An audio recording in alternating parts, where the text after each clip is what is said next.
vamos a tener una sesión sobre el celibato. Entonces el timing va a ser que por un lado hago una exposición.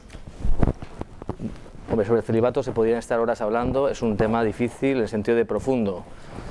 Y además hasta el finales del siglo XX casi no había una reflexión que no sea religiosa, en el sentido de un celibato de ministerio sacerdotal o de monje o religioso. Por tanto, a nosotros nos interesa también una reflexión sobre el celibato que nos ayude también a nuestra vocación en medio del mundo. Ser santos en medio del mundo y ser célibes en medio del mundo. Entonces, si os parece, vamos a tener una primera sesión en la que yo diré una serie de ideas más o menos ordenadas. Después hacemos un parón, vemos las preguntas que tengáis y tenemos una segunda sesión respondiéndolas. Como muy sencillo, ¿no? La cosa no da... ¿Vale? Y lo primero es ordenar mis apuntes. Porque cuando tenía que dar, he empezado a tomar notas y yo creo que podía dar una sesión, podía dar un curso sobre el tema ya. O sea, ahora mismo tengo... Bueno, lo primero era hacer una pequeña introducción acudiendo, como decía Juan Pablo II, al Génesis. Juan Pablo II es de los pensadores que más ha profundizado sobre la teología del cuerpo y también sobre el celibato. Y él siempre acude al Génesis como fuente de un marco antropológico donde la revelación nos da luz de qué es el hombre, cuál es el proyecto original del hombre creado por Dios. Y haciendo un resumen, vemos que hay dos relatos de la creación del hombre. Pues en uno de ellos nos habla cómo en uno, digamos, crea al hombre y a la mujer a la vez, los crea hombre y mujer, y en otro como que lo hace a cámara lenta, ¿no? Explica para explicarnos unas dimensiones que en el otro no están. Y pone al hombre, Adán, que está en un estado de soledad. Juan Pablo II llama de soledad original. Esto es muy importante, la soledad original, que forma parte de la estructura del hombre. Todos los hombres, todas las mujeres también, o sea, cuando digo hombre y mujer, estamos, iba a decir, heridos por la soledad original, que no es algo negativo, sino que precisamente es una carencia que nos pide ser llenada. Es una carencia con la que Dios puede llenarse en nosotros. Y ese estado de soledad, de falta de plenitud, una cierta vivencia de desamparo, pues en el Génesis vemos cómo Dios dice que no es bueno que el hombre esté solo. Crea a los animales, de hecho Adán pone nombre a los animales, vemos que hay una relación de cercanía fuerte. Poner nombre es conocer la esencia. Y sin embargo Adán sigue solo. No le basta los animales para salir de la soledad. Y entonces cuando Dios decide crear a la mujer, exclama ese grito tan lleno de densidad existencial, diríamos, ¿no? Y vivencial, de esto sí que es carne de mi carne, hueso de mis huesos. Porque encuentra a alguien como él, o sea, alguien al que puede mirar un rostro. Y el texto bíblico habla cuando habla de la mujer para Adán, habla de una ayuda adecuada. En este marco antropológico que nos pone el Génesis, Juan Pablo II, en sus catequesis sobre el amor, saca como tres ideas. La primera es que es una ayuda adecuada, dice el texto del Génesis. Es decir, es una ayuda para salir de esa soledad, pero no es la solución. Es decir, la mujer para el hombre para la mujer, es un camino, unir juntos hacia la plenitud. Una plenitud que solo Dios puede saciar. De alguna manera el corazón célibe en ese sentido es memoria de todo corazón humano. Todo corazón humano en el fondo tiene una zona, un ámbito donde solo Dios puede entrar y llenar aquello. Y los célibes de alguna manera viven eso con plenitud. Bueno, pues el corazón del hombre solo posesionado por Dios. Y entonces aquí hay un peligro, que es el peligro de la tentación de absolutizar el matrimonio. O sea, cuando un hombre o una mujer intentan encontrar la plenitud total en la otra persona, fracasan. Porque el amor humano, siendo camino de santidad, como decía nuestro Padre, siendo algo creado por Dios y maravilloso, no puede dar lo que no tiene. Y todos los autores, también casados, autores importantes como Griezel, Gustave Thibon, Hildebrand, personas casadas que además de estudiarlo, lo han vivido, lo muestran. Es decir, el matrimonio es algo grandioso, maravilloso, pero no podemos absolutizarlo, como intentar encontrar ahí la plenitud del hombre que solo Dios puede llenar. Una segunda idea es que la soledad original no es negativa, sino que es una herida que precisamente permite que el creador pueda volcarse con la criatura. Y por tanto todos, el casado y el célibe, tenemos que enfrentarnos a esa soledad original como una manera de ganar en plenitud humana. Es decir, nos está diciendo que tenemos que llenarnos de plenitud porque nos falta.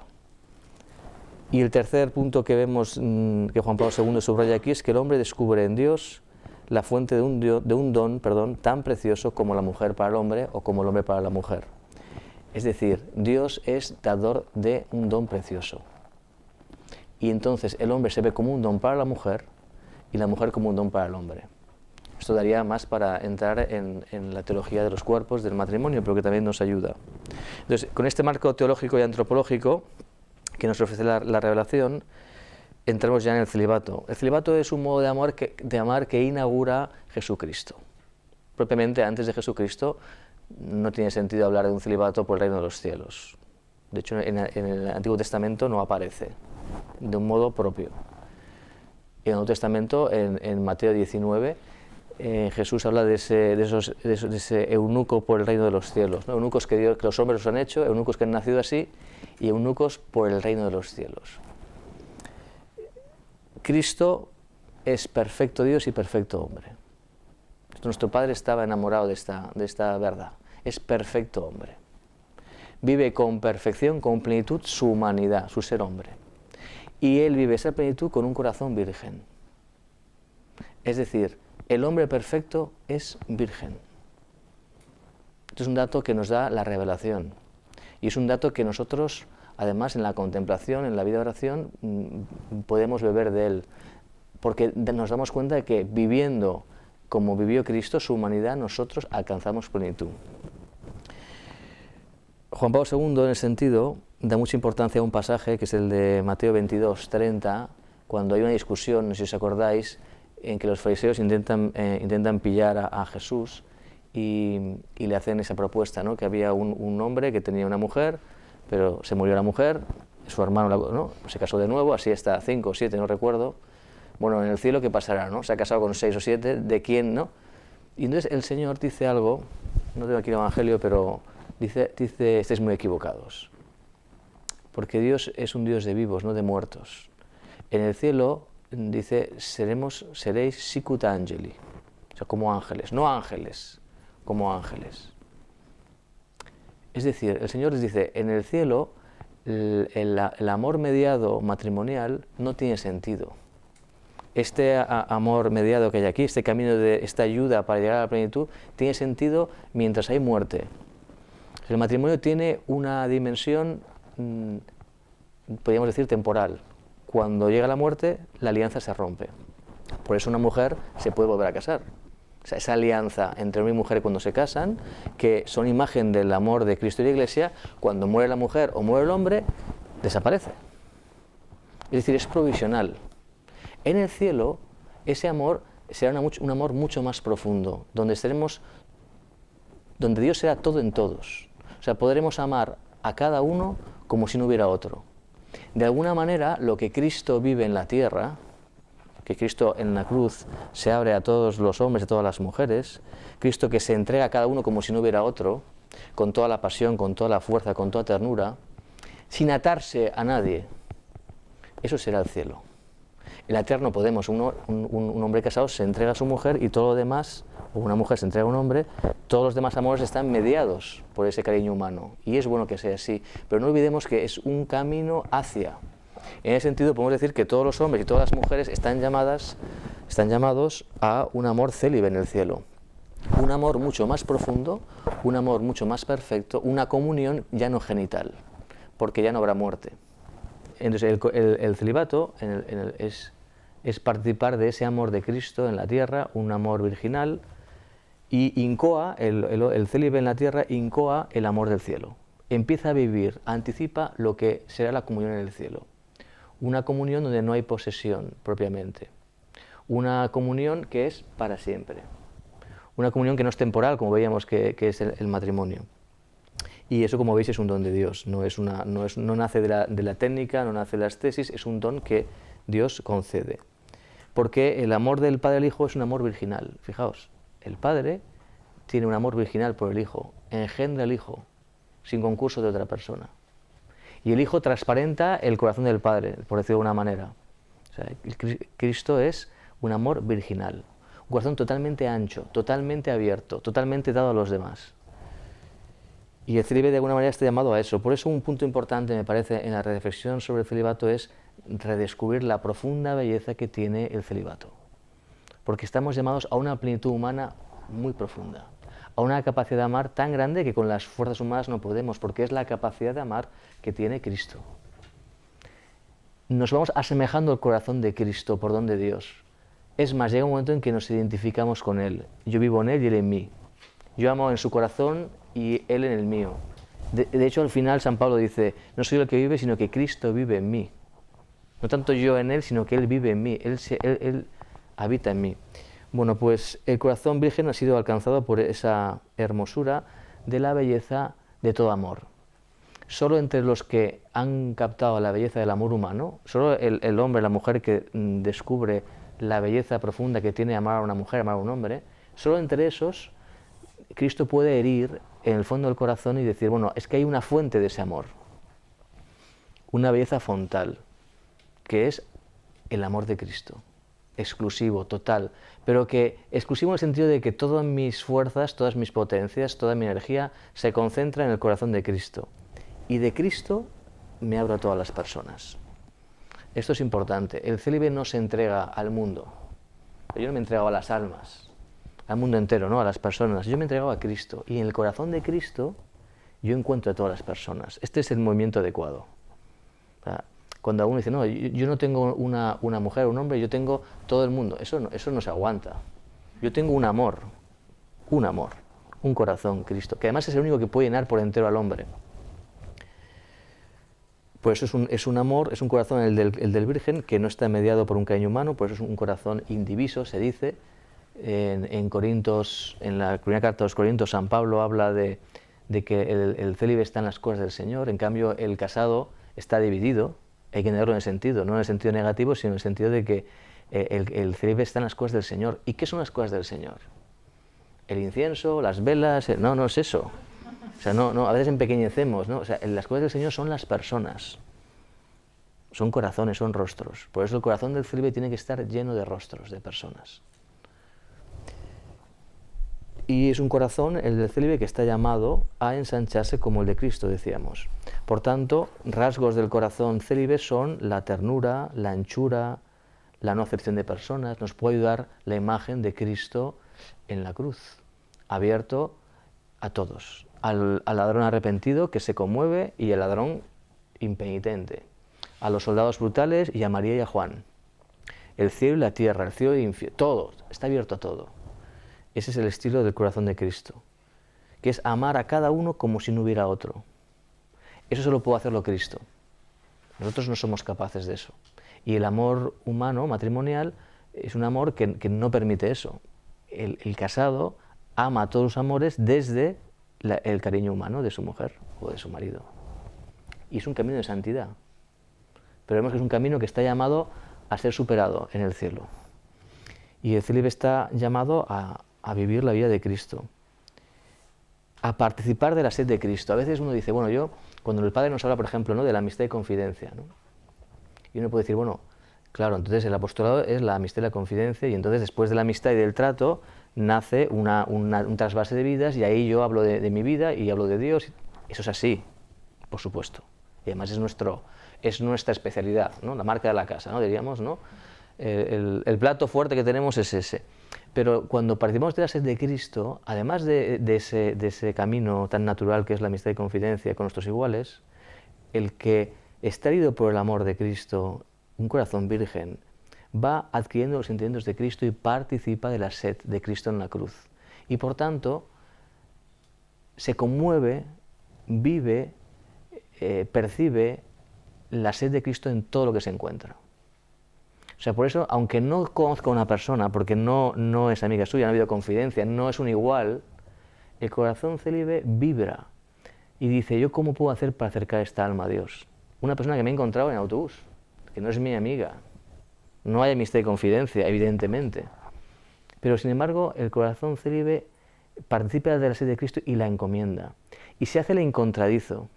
Y luego dedica un tiempo a una catequesis de niños pequeños, de 8 años. Amistad y confidencia no hay con niños de 8 años, espero, ¿no? Sin embargo, no solo cabe, sino que es una manifestación del corazón célibe. O una persona que de 30 años que dedica un tiempo a adolescentes de estas, ¿no?, pijas ¿Por qué? Porque está viendo a Cristo en ellas. Es decir, la amistad y confianza con Cristo, podríamos decir, el amor a Cristo, tiene esa manifestación, esa epifanía, que es que todo lo que se mueve me atrae como Cristo a través de la cruz. Yo atraigo a todos a la cruz, porque yo soy Cristo. En este punto, aquí nos puede ayudar a entender que esta identificación con el corazón de Cristo no es una técnica, no nace del esfuerzo, es un don, y luego que no se da de modo automático. No es que uno pita y ya a los 2 días uno tiene el corazón de Cristo, ¿no? ¡Chan! No es así, ¿vale? Os dais cuenta. Todos los grandes dones, como la fe, como la vocación, se dan a modo de semilla. En el Evangelio se ve. Es una semilla que es pequeñita y que poco a poco va germinando cuando hay tierra buena. Y dice el Evangelio además que esa semilla se hace árbol frondoso donde las aves del cielo pueden cobijarse. Una imagen preciosa, maravillosa y profunda de lo que es el corazón virgen. De sus ramas, muchas aves de todo tipo de pájaros, ¿no?, todo tipo de pelajes, podríamos decir, se cobijan, encuentran sostén, encuentran vida. Que más adelante, si nos da tiempo, lo diremos, un punto esencial del corazón virgen es que es fecundo, es padre, es madre. La vocación de todo hombre es ser padre y ser madre. No solo existe la maternidad o la paternidad biológica, no solo existe esa. Hay una paternidad mucho más profunda, que es la de Cristo, imagen del Padre, de la única paternidad. Bueno, pues esa semilla, en la medida en que la tierra es buena, va creciendo y va ensanchándose, y entonces el corazón virgen es como ese Cristo que pasa en medio de las calles, en medio del mundo, y que va tocando, va transfigurando, va llenando de luz a todo lo que se va encontrando. Y con sus ramas, ¿no?, que es su vida, que son sus amigos, que son sus trabajos, sus historias, lo que dice nuestro Padre, ¿no?, en vuestros amores, en vuestras vidas, ahí Él es Cristo. Y muchas almas, creyentes, no creyentes, de alguna manera se van cobijando. Aquí nos puede ayudar a entender qué es la tierra buena. La tierra buena es donde crece un corazón virginal que pueda crecer sano. Porque también puede haber un celibato mal vivido o vivido con poca fuerza.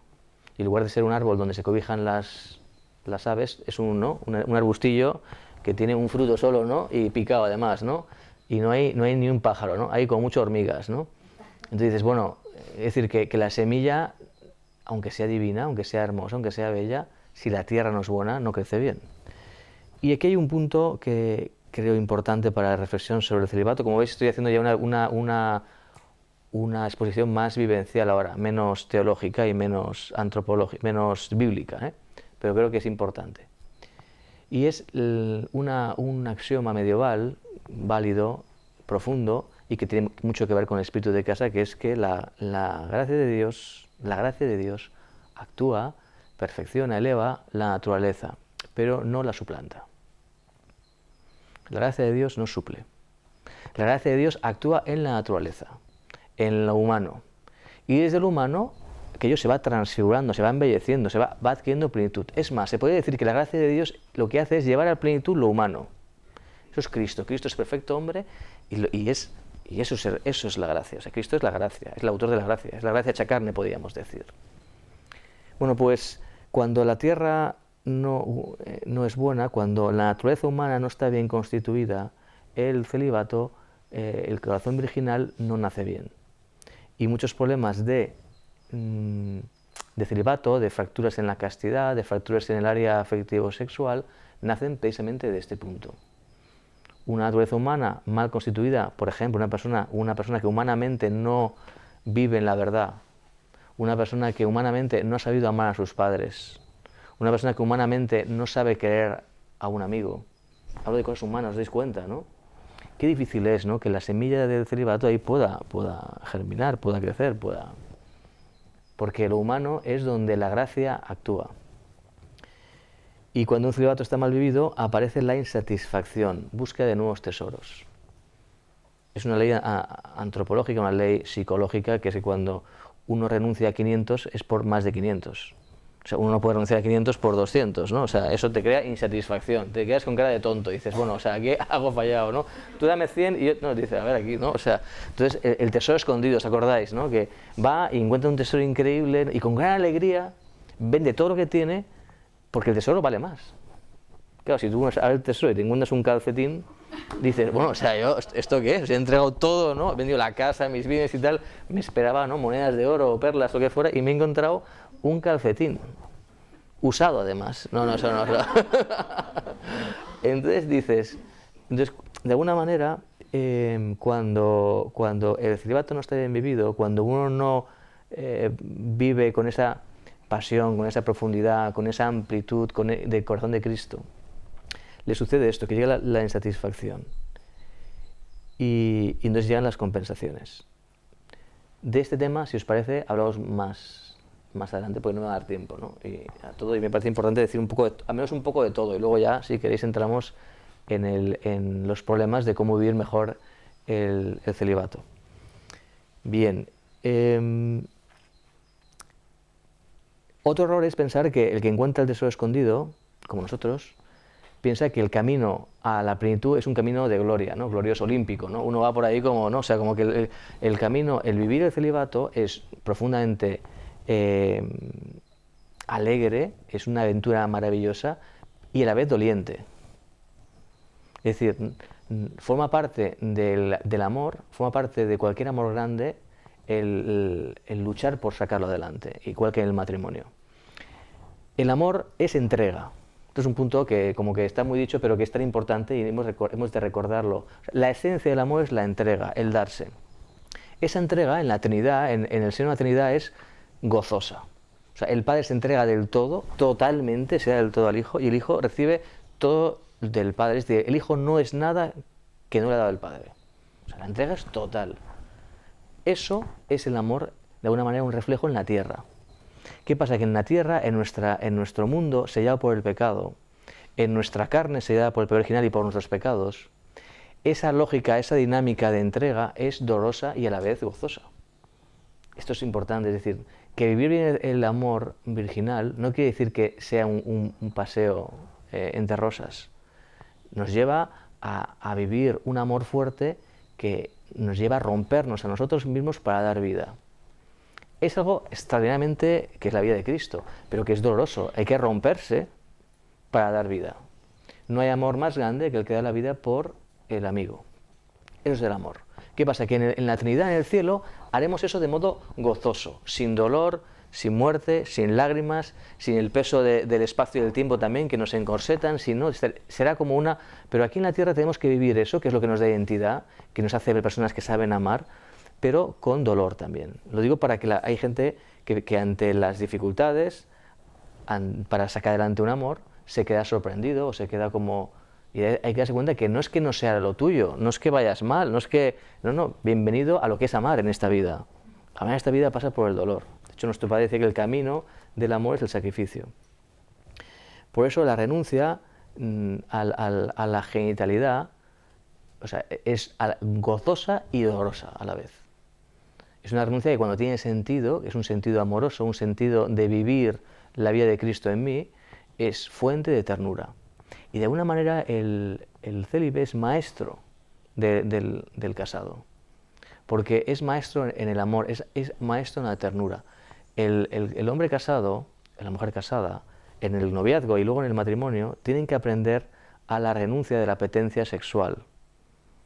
Y esa renuncia, precisamente en el noviazgo, por ejemplo, ¿no? Que hoy en día no se entiende, ¿no? Pero cómo en el noviazgo es bueno renunciar a la apetencia sexual para que haya un conocimiento, para que la otra persona sea lo que tiene que ser, para que yo pueda mirarla como un sujeto, no verla como cosificada, como un objeto de dominio. Es fundamental el dolor de la renuncia a la apetencia. Y cuando se vive eso, cuando un hombre o una mujer es capaz de renunciar a esa apetencia, lo que le pide el instinto, entre comillas, ¿no? de apoderarse del otro, de dominarlo, de satisfacer ¿no? Engañándose con grandes, a veces, frases de yo sin ti no puedo vivir, estoy adicto a ti, tú eres... Detrás de todo eso a veces lo que hay es, a veces, no siempre, ¿no? Pero si no hay renuncia a esa apetencia, la mirada se estropea, no se ve al otro como un sujeto. Entonces, esa renuncia crea fuentes nuevas de ternura, o sea, no estaban antes. Y ese dolor, ese romperse, entre comillas, para darse, hace que el novio, que el marido también tiene que renunciar a la apetencia sexual para adecuarse al ritmo biológico de su mujer, a la situación psíquica, a la historia, al momento en el que se encuentra, crea ternura, o sea, capacidad de ver al otro como un sujeto, una mirada, un rostro, no un objeto. Por eso el célibe, de alguna manera, transparenta esta belleza de la ternura que en Cristo es la fuente. Nosotros, con la renuncia a la genitalidad, al uso de la genitalidad, nosotros estamos transparentando el amor original del Padre al Hijo y el del Hijo de Cristo hecho carne. El sexo está creado por Dios, el hombre es sexuado, y el sexo es algo precioso, creado por Dios. Y es una energía que da fuerza y pasión a toda la existencia humana. No podemos amar sin estar transidos por nuestro sexo. Entonces hay que distinguir entre la sexualidad y la genitalidad. Es decir, la fuerza sexual es una fuerza humana y divina. O sea, Dios la ha puesto en el hombre, Dios la creó en el hombre, esa fuerza. Entonces el casado tiene que encauzarla con ascesis también con renuncia, con esa cruz que es fuente de luz y de belleza, tiene que también encauzarla en la renuncia y en el uso de la genitalidad. El célibe renuncia al uso de la genitalidad viviéndola de otra manera.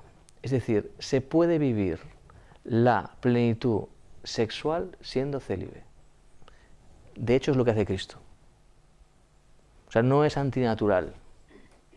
El hombre perfecto, Cristo, renuncia al uso de la genitalidad en un camino superior, diríamos, más profundo, que en el fondo es el del cielo, que el que todos nuestros padres también, santos ellos, pero perdidos además, ¿no? Santos como muchos más que nosotros, ¿no?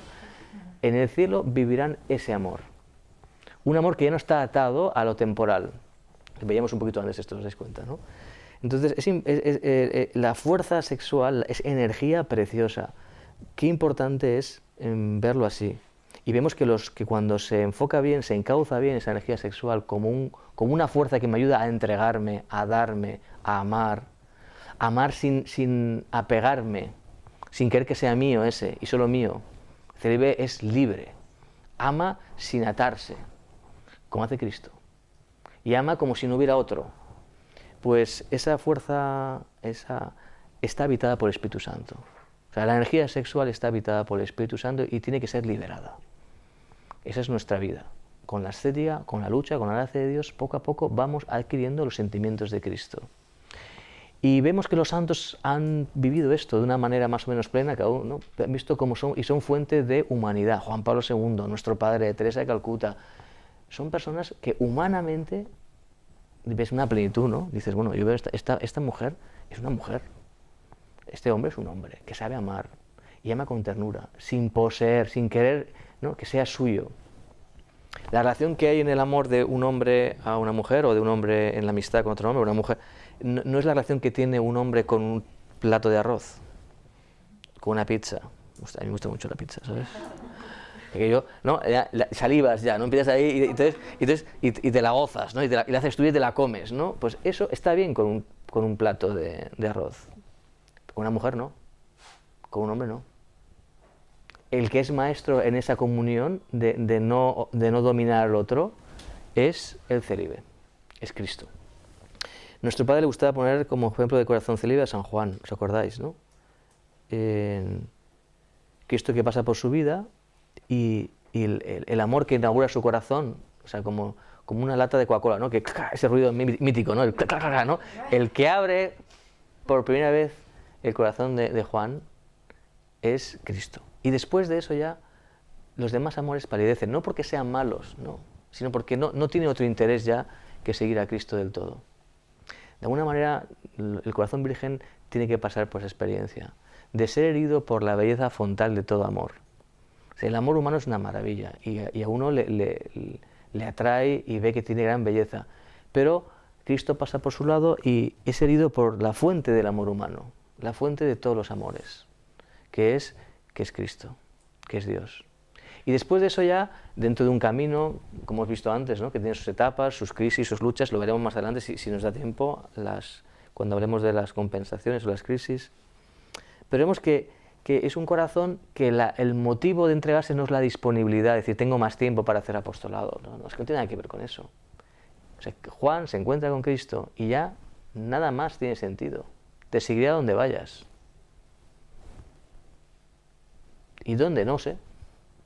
Eso es un... Por eso es tan importante eso que decía el Papa y nuestro Padre también, ¿no? El volver a Galilea, ¿no?, en la vocación, ¿no? Saber volver al momento en el que el Señor pasa por nuestro lado y nos dice, oye, si quieres, porque además es un si quieres bajo el velo de la oscuridad, ¿no? O sea, es un si quieres muy débil, ¿no?, tan débil que puedo no escucharlo. O sea, Cristo nos impone, ¿no? Si quieres, sígueme del todo, ¿no?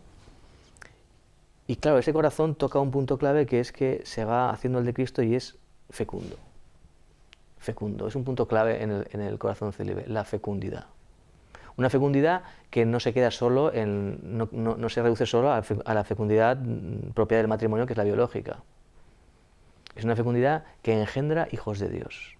O sea, el célibe engendra hijos de Dios. Da vida, sostiene la fraternidad, bien vivida. El estamos unos en otros, lo de las películas, ¿no? Uno está apoyado en el otro, ¿no? Y se apoyan, ¿no?, como los... Esto, ontológicamente, es muy poderoso. Es decir, yo estoy sosteniendo a otro y él me sostiene a mí. Y ese movimiento nos sostiene a los dos. Eso es dar vida, eso es ser padre, eso es ser madre. Y una persona que no conoce a Cristo, llevarla por un camino al conocimiento de Cristo, no teórico, sino que lo ve en mí, porque yo transparento a Cristo. Nuestro Padre nos lo decía, ¿no? ¿Os acordáis, no? Ipse Cristo, ¿os acordáis de esto, no? Eso es engendrar a alguien a ser hijo de Dios. Que también lo puede hacer el casado con sus hijos, pero está muy atado a sus hijos y un poquito más, porque toda su vida está mediada por su mujer y sus hijos, punto. El célibe está abierto al mundo entero. Bueno, pues es fecundo, ¿no? Una cosa que nos puede ayudar a entender bien el celibato y todas las realidades profundas es la categoría de misterio. El misterio. O sea, el misterio es distinto a el enigma o el problema. Un enigma o un problema tiene una solución y ya está. Entonces, eso decía Gabriel Marcel. En cambio, el misterio es aquello que puedo estar siempre ahondando. Entonces, el celibato, el cuerpo humano, el amor de Jesucristo, la fe, es un misterio. Misterio no quiere decir que no se puede saber nada de él, al revés, que podemos siempre ir ahondando. Pero cuanto más profundo es el misterio, menos cabe en soluciones fáciles y rápidas, ¿vale? Por tanto, aquí se trata de ir avanzando, profundizando, cada uno vivencialmente, personalmente y luego también con el estudio. Falta todavía un estudio profundo sobre el celibato en medio del mundo. Aquí me dicen, ¿ha de haber laicos célibes? ¿Y por qué? Hombre, pues es evidente, si no, ¿qué hacemos aquí, no? O sea, es la primera pregunta que nos hacemos.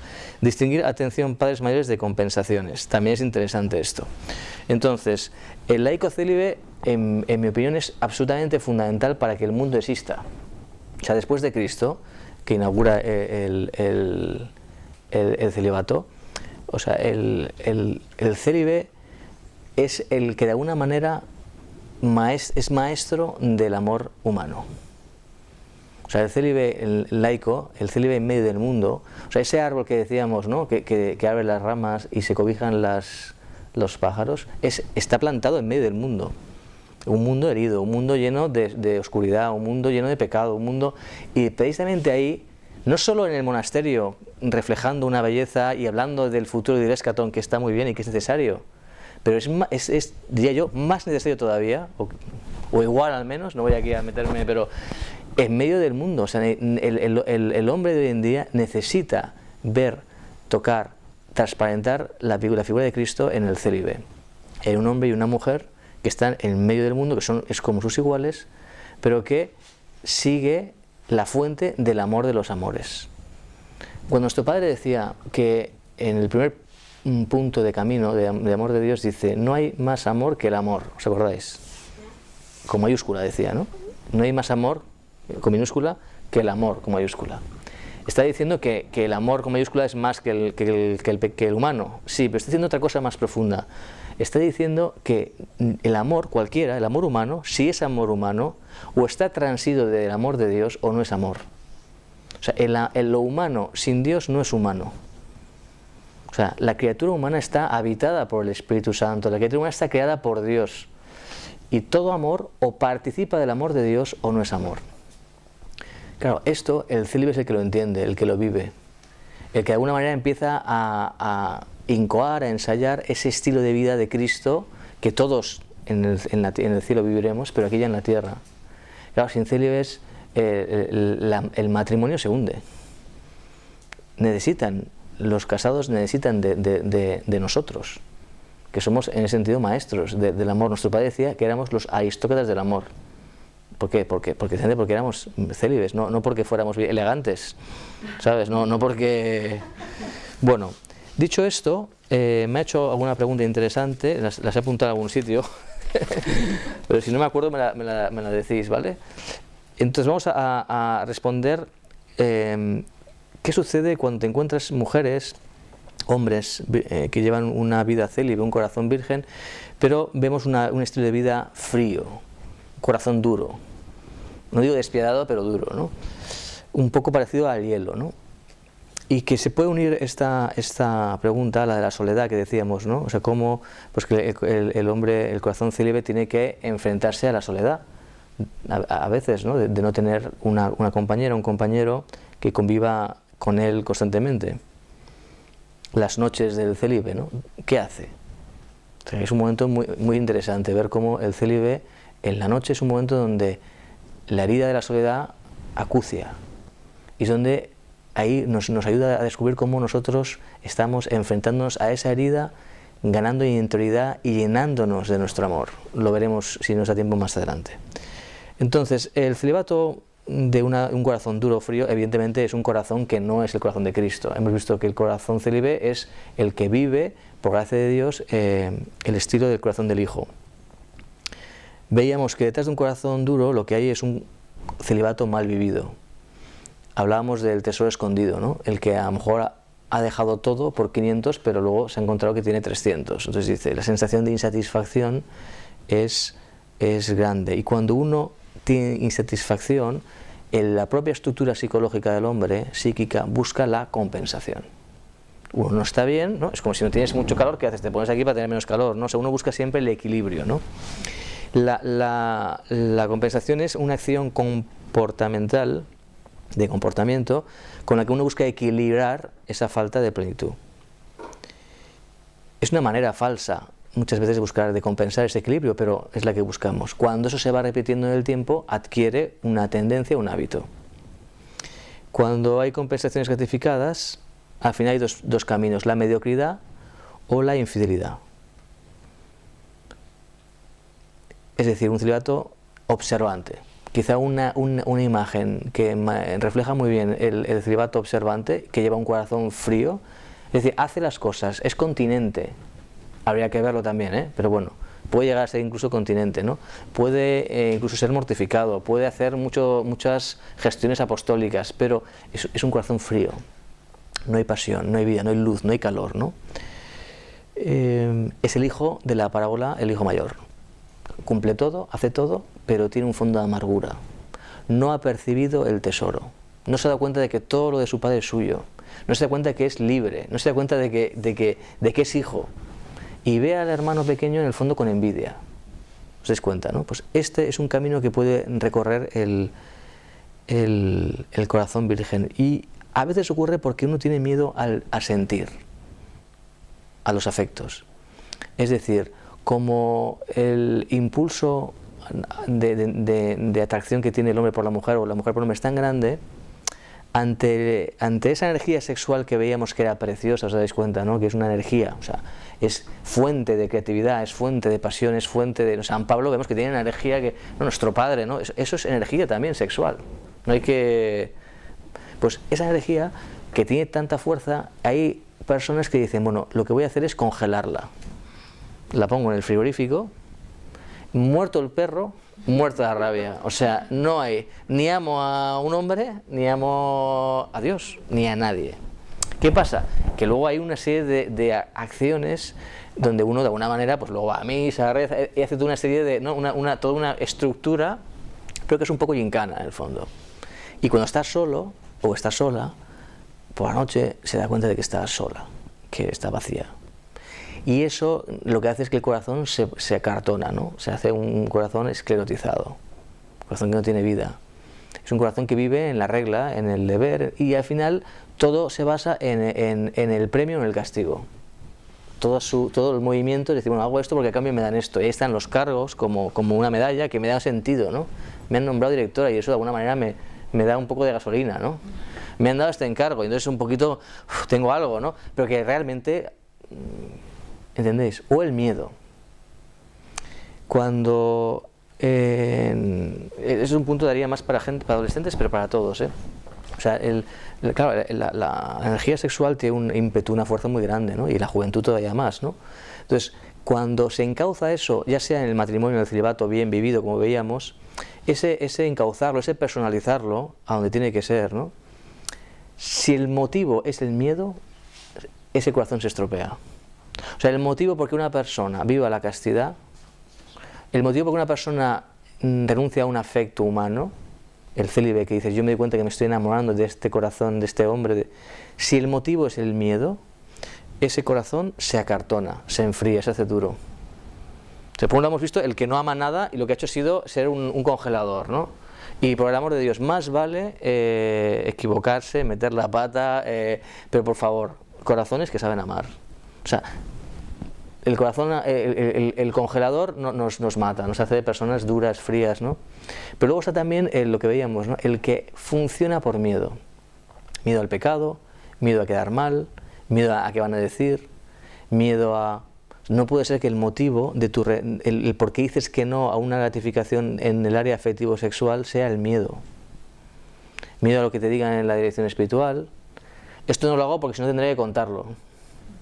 Esto está ahí, está en los entresijos del alma, está metido, ¿no? O sea, una profunda libertad. Yo me he entregado a ti porque te amo, con debilidades, con lo que quieras, pero no es el miedo.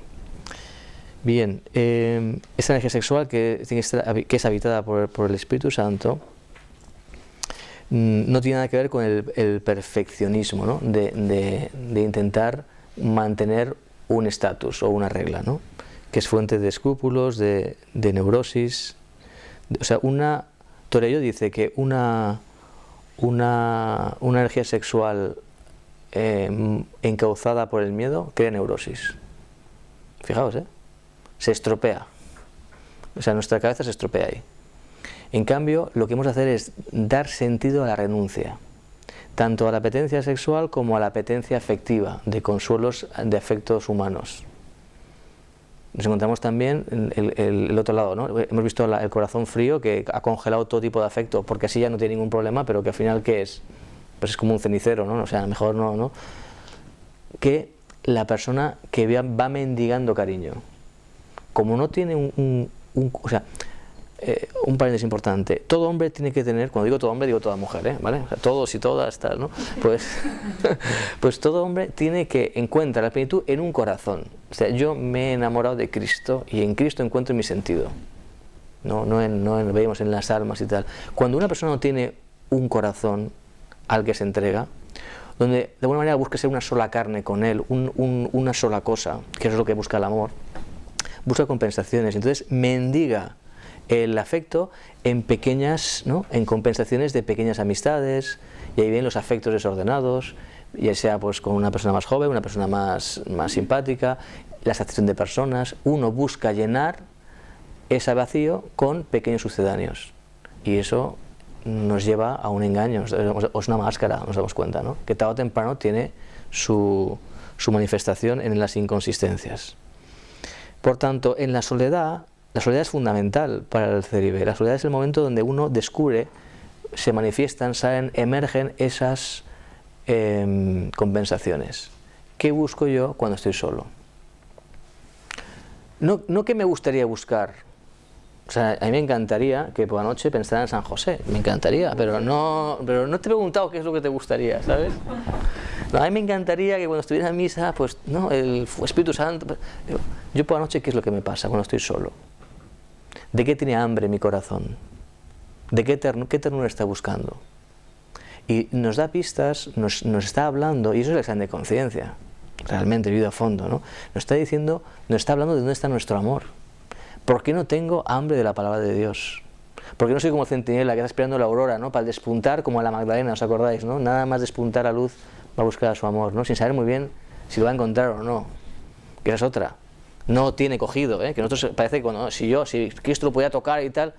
La Magdalena está muerto, pero sigue buscando. Tengo hambre de la palabra de Dios.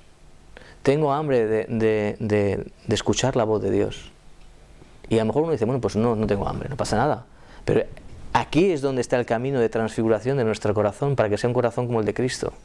Porque si no podemos o congelar los afectos, o vivir de compensaciones, y además todo con una especie como de capa de normalidad, ¿no? Porque como cumplo, pero al final rascas y no hay autenticidad. Fijaos que el Señor dice, he venido a que tengáis vida, ¿os acordáis, no? No he dicho, vengo a que tengáis seguridad, no he dicho eso. He venido para que todo salga bien, no. Tengáis vida, y la vida es vida, y en la vida pues también hay cosas que salen bien, cosas que salen mal. La soledad mal vivida nos lleva a buscar esas compensaciones cuando uno está... Porque no hay soledad, no hay compensaciones, porque es que tengo que estar lleno de cosas, ¿no? Tengo que estar constantemente cabalgando, ¿no? Porque si me paro, entonces entran los problemas. No soy capaz de encontrarme solo conmigo mismo. Tenemos un problema, querida. Tenemos un problema. Tenemos que poder estar solos con nosotros mismos, con nuestro Señor. O sea, llenar el horizonte de actividades para no pensar es una salida en falso. Por eso la soledad es esencial para nosotros. Momentos de soledad para estar con nuestro amor, para conocernos, para ganar en interioridad, para descubrir nuestra sed de Cristo o nuestra falta de sed de Cristo. No tenemos que llenarlo siempre, ¿no? Cuando estás llenando constantemente tu vida de cosas, de acciones, yo es que si no hago apostolado constantemente, si yo no estoy... Bueno, a lo mejor estás huyendo del secreto de tu vida, de lo más importante, ¿no? De quién es Cristo para ti. Por eso la soledad nos lleva a las inconsistencias.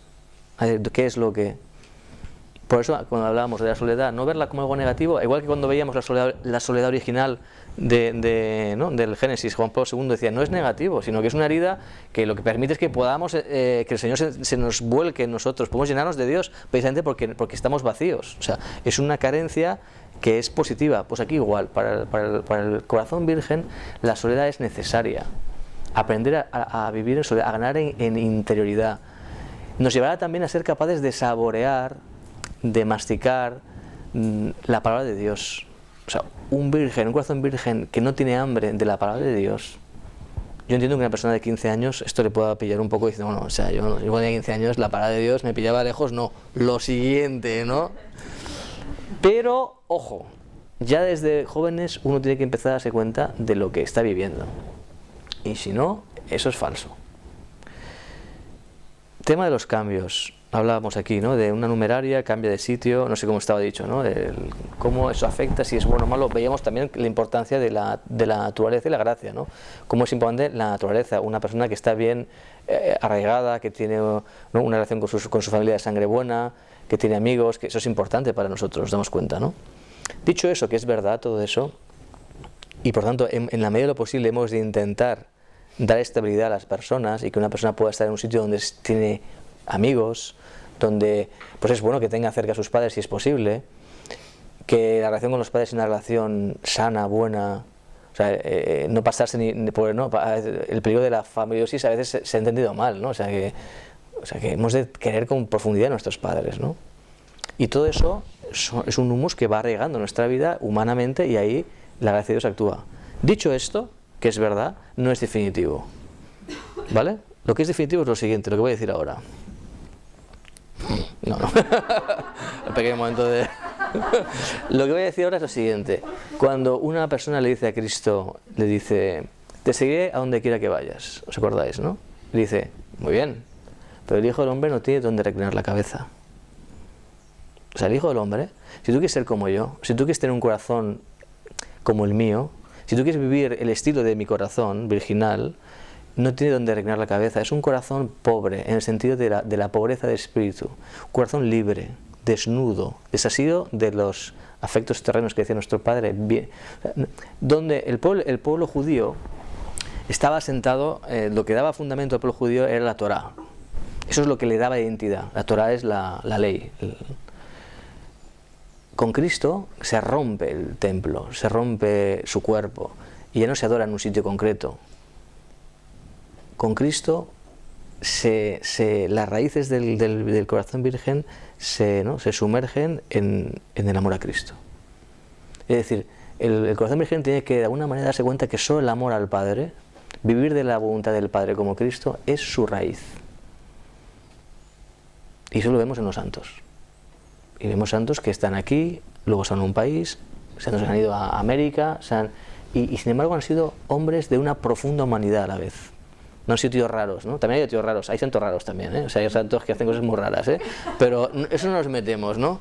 O sea, entonces, una numeraria tiene que tener un corazón donde cada vez más tiene que tener esa libertad, que es de movimientos, pero la libertad no es de movimientos, la libertad es de corazón, que permite los movimientos. ¿Entendéis? Es decir, yo donde me sostengo es en el Señor, en la palabra de Dios, en sus sentimientos, en mi relación con Él. Porque yo veo a Cristo, estoy con Cristo, esté donde esté, en la Luna, en Marte, en Chile, en un barrio donde conozco gente, en un barrio donde no conozco gente. Porque veo a Cristo en cada persona. ¿Por qué os quiero tanto?, decía nuestro Padre. Porque veo en vosotros la sangre de Cristo. Y eso tiene una grandeza, una profundidad que bien vivida te da una libertad de movimientos que el casado no puede tener, evidentemente. Y un corazón virgen mal vivido o poco formado o que está muy atado, en el fondo no está volando. Es que no, tengo que estar aquí porque si no estoy aquí, pues si no me conoces, ¿me entendéis, no? Es pequeñito. San Pablo, nuestro Padre, Cristo, o sea, no sé cómo decirlo, el mundo. Estoy anclado en el mundo entero, porque estoy anclado en el corazón de Cristo. Esto parece teórico, pero es muy práctico y muy vivencial, si se vive, y se vive en la carne esto, no se vive Bien, con esto uno puede pensar que o sea, no sé decir que no es tan fácil, ¿no?, vivir el celibato, y efectivamente no es tan fácil, ¿no? Pero también os quería decir, quería leeros una cita de Torelló, al que yo tengo un gran aprecio, Joan Batista Torelló. Es un poco larga, pero es tan buena que la voy a leer entera, ¿vale? O sea, también para que no pensemos que dice, bueno, yo es que cuando pité tenía 15 años o 16, yo no tenía ni idea de todo esto, era como, y uno puede decir como que parece que para ser, ¿no?, para entregarse célibe uno tiene que tener una madurez pues de Juan Pablo II, ¿no? Ya yo por las noches, es que ya recitaba las letanías de San José, o sea, que nadie se las sabe aquí, pues yo ya las tenía, ¿no? O sea, de hecho, a mí el misterio de la Trinidad, como que era un tema que tenía yo, o sea, no paraba, o sea, yo estaba ya por la calle y pues no, o sea, que no vamos a decir, ¿vale? O sea, que Dios habla y se mete en la vida corriente, en la vida gris, en la vida donde hay mediaciones imperfectas, es decir, mis padres no son perfectos, yo tampoco, donde hay pecado, ¿vale? O sea, que eso es importante. Entonces, os leo esta cita porque creo que es iluminante. Dice, raros son los célibes y rarísimos los matrimonios que se emprenden con perfecta pureza de corazón. El egocentrismo se infiltra en todo afecto inicial bajo velos más o menos honorables. El afán de satisfacción personal, el deseo de sobresalir, de saciar la propia hambre del absoluto, la misma preocupación por la santidad personal o el mismo celo apostólico pueden llevar consigo el contrapeso de notables cargas egóticas, que solo el tiempo, las oscuridades, la prosa diaria, la sequedad de la ley, la inflexibilidad de las estructuras, la tentación, la desilusión, la soledad afectiva, rectificarán poco a poco, llevando al amante imperfecto a aquel vacío sublime que los místicos llaman noche de los sentidos. Es decir, esto es todo muy bonito, pero voy a hacer una traducción. O sea, cuando uno se entrega, es imposible que no haya un punto de narcisismo, de buscar la propia santidad, de querer ser santo, ¿no? Entonces, y querer ser perfecto, ¿no? De emular a un hermano mayor, o a un amigo, o a un preceptor, o una preceptora. Eso está ahí, y forma parte de la gramática del ser humano, digamos, ¿no? Pero todo eso tiene que ir poco a poco, digamos, purificándose, y dice, con la prosa diaria, con la vivencia del día a día, con el propio límite, y eso es la llamada noche oscura, que en el fondo es la crisis existencial de todo hombre y toda mujer. Sigo. La entrega solo crece y se purifica a lo largo de la historia personal.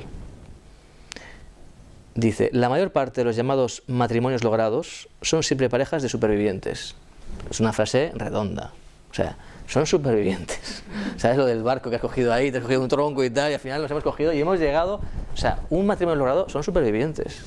Y dice, son siempre parejas de supervivientes de esos ineludibles naufragios en los que o el yo mata al amor o el amor mata al yo. La mayor parte de los célibes logrados, aquí estamos. Sí, dice, son hombres que a través de crisis de mayor o menor importancia han sabido purificar los motivos iniciales de su entrega. Nos hemos entregado por un motivo no muy perfecto a veces. No sé qué decimos de San Juan, qué pasa por ahí, bueno, yo sí más o menos, pero aquí está. Por tanto dice, un comienzo no del todo puro, incluso gravemente tarado, puede ser perfectamente corregido, compensado, purificado. Lo mismo que un celibato cargado de tabús sexuales y de miedo a la vida. Incluso un celibato que ha iniciado con miedo a la vida, que mal, o sea, fatal, puede ser corregido, purificado. Quería leerlo para no tener una idea de la formación o del celibato como excesivamente idealista y teórica. O sea, el hombre humano, la mujer es así. Es decir, no existe un punto de partida, digamos, idílico. Detrás de toda entrega al celibato siempre hay un punto de egocentrismo, de perfeccionismo, de imitación, de falta de madurez, de lo que queráis, ¿vale? Cambios. Luego, esta que es muy interesante, y luego las que me habéis hecho, cuando estaba ahí me he hecho unas preguntas también muy interesantes. ¿Cómo poner los... De lo que he dicho, ¿alguna pregunta? ¿Me ha quedado claro? Vale. ¿Cómo poner los afectos en el trato personal con el Señor cuando no lo percibo con los sentidos? Aquí tocamos un punto que daría para una sesión solo para esto, bueno, para un libro debería, o para una conferencia, para un ciclo de conferencias, ¿no? O sea, ¿cómo se puede amar a un Dios al que no puedo ver ni tocar, ¿no? Físicamente, ¿no? O sea, así, ¿no? Entonces lo que es importante es que esto no es un problema del célibe, es un problema del cristiano. Eso es importante esto. O sea, el casado también tiene que amar a Cristo y tiene este problema. ¿Cómo puedo, con mi padre, cómo puede amar a un Cristo al que no ve ni toca? O sea, ¿vale? O sea, que estamos tocando el corazón del modo de amar en la Iglesia Católica, o sea, en la fe cristiana, ¿vale? La respuesta es, o sea, se pueden responder de distintas visiones, dimensiones, o sea, que no hay una respuesta única. Yo he pensado responder como tres ideas, ¿no? La primera es que hemos de compaginar, por un lado, que Cristo, o sea, Dios que se ha hecho carne, se hizo carne y es carne, o sea, sarx, dice la Escritura, es un hombre de carne y sangre, tendones, carne real, no metafórica, ¿vale? Miad y tocad, ¿os acordáis, no? Esto sale en San Lucas, ¿no? Dice, no soy un espíritu, un fantasma. Los fantasmas, los espíritus no tienen carne y sangre como yo veis que tengo, ¿no? O sea que el Cristo, o sea, el Verbo encarnado es Dios que se ha hecho hombre de verdad, como nosotros. Por otro lado, esto hemos de compaginarlo con una segunda idea, que el Cristo resucitado no es un muerto que ha regresado de la vida como Lázaro. O sea, Lázaro muere, resucita, el Señor lo resucita y vuelve a la vida, pero vuelve a la vida, digamos, de antes, ¿no? Biológica, que tarde o temprano volverá a morir.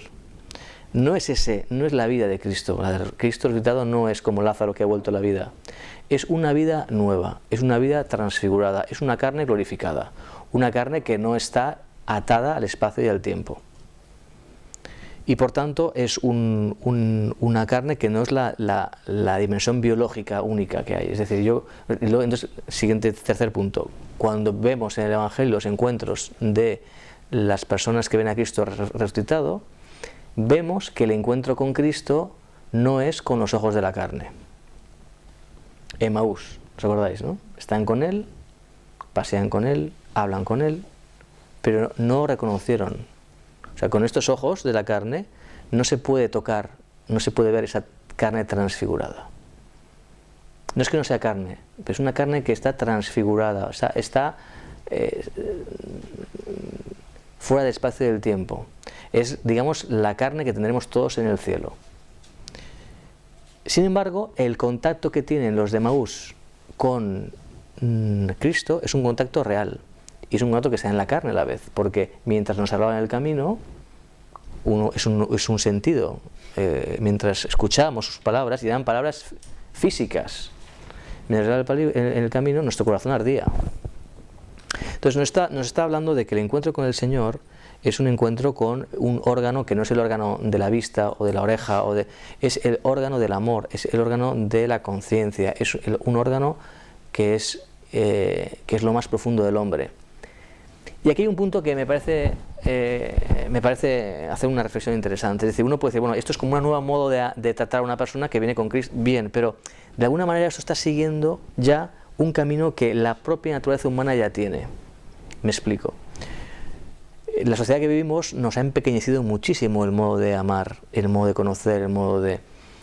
Cuando una madre acaricia a su hijo pequeño y le da de mamar, claro, la madre se da cuenta de que está haciendo algo mucho más que lo físico, no simplemente está dando de comer a su hijo. Detrás de esa acción física, biológica, hay un mundo escondido ahí, real, invisible, pero que da sentido y fundamento a lo biológico. Es decir, el niño entiende que vivir es ser acogido. La madre está dando de sí misma, de su propia carne, está dando vida a su hijo. Es decir, lo que es un hecho biológico realmente tiene una dimensión simbólica, para que lo entendamos más sencillamente, una dimensión más profunda. La mirada de la madre humana profunda ve algo más que lo físico, que lo material. Y eso es lo que nos enseña Cristo, amar así. Es decir, que amar humanamente está llamado, llega a su plenitud cuando vamos ya con los sacramentos, que ya es donde, pero eso ya lo entramos luego si nos da tiempo. Es decir, que la mirada cosificadora, como si solo existiera lo que se puede ver y tocar, empobrece no solo el trato con el Señor, por supuesto, empobrece las relaciones humanas. O sea, tener una comida con un amigo, por ejemplo, un amigo que me acoge en su casa y me da de comer, biológicamente hablando es una cosa muy pobre. Es injertar en el tubo digestivo, ¿no? Trozos de comida para... Pero claro, es que esa realidad, que eso es verdad, pero no solo es eso, es más, lo más profundo, lo verdaderamente que está pasando ahí, que es invisible a los ojos de la carne, pero que uno lo percibe con otros ojos, es que esa persona me está cogiendo en su vida, está haciendo una comunión, donde me está dando de lo suyo, me está metiendo en su morada. Entonces, entender, digamos, con profundidad lo que es la mirada profunda, la mirada simbólica, es lo que el Señor nos está enseñando con estos ejemplos del Cristo resucitado, que es el modo de tratar a Jesús, que podemos tratar al Señor naciendo, digamos, partiendo de los sentidos externos, de la vista, del tacto, del gusto, pero que nos llevan a otro tipo de ojos, que es el ojo del corazón, el ojo del alma, el ojo. Y además hay como una correlación entre el ojo del ojo biológico, y el ojo del alma. Hay como una especie como de lo que uno ve, se alimenta el ojo del alma. Es decir, los sentidos externos, la vista, el tacto, el gusto, el oído, todo eso, digamos, no son sentidos que ha creado Dios, neutros, no, están ya marcados por una vocación. O sea, la vista está llamada a la verdad, a la bondad, a la belleza. Tiene esa vocación, nos guste o no, Dios los ha creado así. ¿Qué pasa? Que esa vocación puede ser estropeada por nuestra libertad. Según lo que nuestros sentidos externos coman, ¿no? Se nutran de ellos, de nuestro padre en camino. No olvides que los sentidos internos se nutren de lo que le dan las potencias exteriores o algo así, ¿no? Es decir, claro, unos ojos que están viendo, que comen mucha información, aunque sea comida sana, ¿eh? Claro, si comen pornografía, ya ni te digo cómo estropea el modo de mirar. Fijaos, un hombre que consume pornografía, ¿cómo está mirando a una mujer? Biológicamente, incluso biológicamente, está estropeado. ¿Os dais cuenta, no? O sea, que la mirada física en el hombre no basta. El jabalí mira físicamente solo. El animal tiene esa dimensión, pero el hombre tiene una dimensión simbólica, en el sentido de profunda, que ve una parte invisible a los ojos de la carne, pero que es real, y que además es lo que sostiene, lo que da fundamento a todo lo demás. Bueno, pues esos sentidos, todos esos sentidos están llamados al bien, a la verdad y a la belleza, y parte de nuestra capacidad de escuchar la voz de Dios, de ver el rostro de Dios, de tocar el corazón de Cristo, tiene que ver con cómo nosotros educamos los sentidos externos. Una persona que está todo el día escuchando ruido tiene los sentidos externos estragados y por tanto su ojo interior o su oreja, oído espiritual está estragado. El Cristo resucitado no se ve como se ve esto, está la botella, no se ve así. A Cristo resucitado solo lo vemos si Él se nos muestra. Y ahí está el don de la fe, que nos abre a una presencia nueva, que da sentido a esto, que fundamenta la realidad material. Es decir, por eso una visión materialista es una visión que apaga la posibilidad de amar a Cristo. Pero es importante ver cómo los sentidos externos son importantes para poder tratar al Señor, porque de alguna manera podemos llegar a tocar y amar a Cristo realmente, en la Eucaristía, en la palabra de Dios, una palabra que la escuchamos físicamente, pero que en la medida que la escuchamos con un corazón preparado, con un corazón abierto, con unos sentidos purificados, esa palabra enciende, esa palabra me habla y me habla a mí. ¿Os acordáis de la hemorroísa, no? Todos te han tocado, tal, y dice, no, Pedro, solo uno me ha tocado. Físicamente le han tocado muchos. Físicamente, como estamos viendo, muchos han tocado, pero uno únicamente le ha tocado. Esa es la manera en que tocamos a Cristo. Que además es la manera profunda de tocar humanamente, porque hoy en día te encuentras hombres y mujeres que tienen relaciones sexuales sin parar y no se conocen. O sea, biológicamente, físicamente hay un encuentro en el cuerpo total, perfecto si queréis, pero no se han tocado, porque no han llegado a lo invisible, a lo que hay en el fondo, a lo importante. No se están entregando, no se están conociendo, son dos máscaras, os dais cuenta, ¿no? Por tanto, el Señor nos está enseñando a amar de verdad, humanamente también, que es ver más allá de la carne sin perderla. O sea, no es vivir en lo espiritual, no. O sea, la carne es camino para lo otro. Yo en la carne encuentro algo más que la carne, pero no la pierdo. Por eso nuestro Padre decía que teníamos que espiritualizar la materia y teníamos que materializar la vida interior. ¿Os acordáis de esto, no? Bueno, pues en todo esto es muy importante el silencio. Pues el silencio nos va poco a poco permitiendo ese espacio para poder tocar a Cristo, ¿no? Otro pequeño apéndice en esto de tocar a Cristo, pensaba yo en el tema de la presencia y la ausencia, que es la lógica sacramental, ¿no? El sacramento que nos vela y nos desvela, ¿no?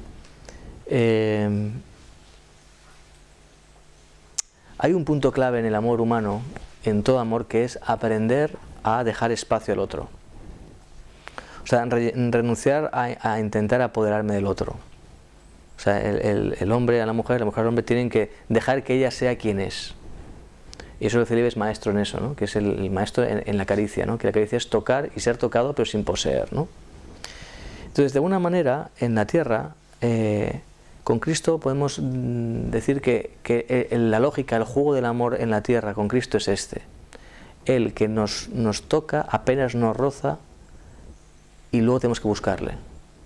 Es un poco, ¿os acordáis del Cantar de los Cantares, no? Está todo el día corriendo, buscándolo, pero luego cuando lo encuentra le dice, bueno, huye, como el ciervo. Bueno, o sea, es un juego de correr, de esconderse, ¿no? O sea, ¿qué pasa ahí? O sea, te das cuenta como que ese juego de presencia y ausencia es esencial para poder amar aquí en la tierra. En el cielo ya no habrá, o sea, será pura, ¿no? Como dicen los místicos, será el sol de las 12, ¿no? El sol de mediodía, que es un sol donde no hay, ¿no? Ahora estamos en el sol de la mañana, ¿no? Que todavía, ¿no? O el de la tarde, no sé cómo decirlo, ¿no? Todavía no tenemos esa luz clarificadora donde todas las máscaras caen. Aquí, precisamente para preservar nuestra libertad, para que Cristo sea lo que tiene que ser, es quien es, y nosotros no nos apoderemos de Él como un objeto. O sea, muchas veces pasa en la gente joven sobre todo, ¿no? Que a partir de los 20 y pico años dices, bueno, es que Cristo no me llena, ¿no? Uno no lo dice así tan claro, pero en el fondo es eso, ¿no? O sea, uno al cura no le dice esto, le dice, bueno, pero está diciéndote eso, ¿no? Cristo no me llena. Entonces, de alguna manera tiene que descubrir que está intentando llenar su corazón como si Cristo fuera un objeto.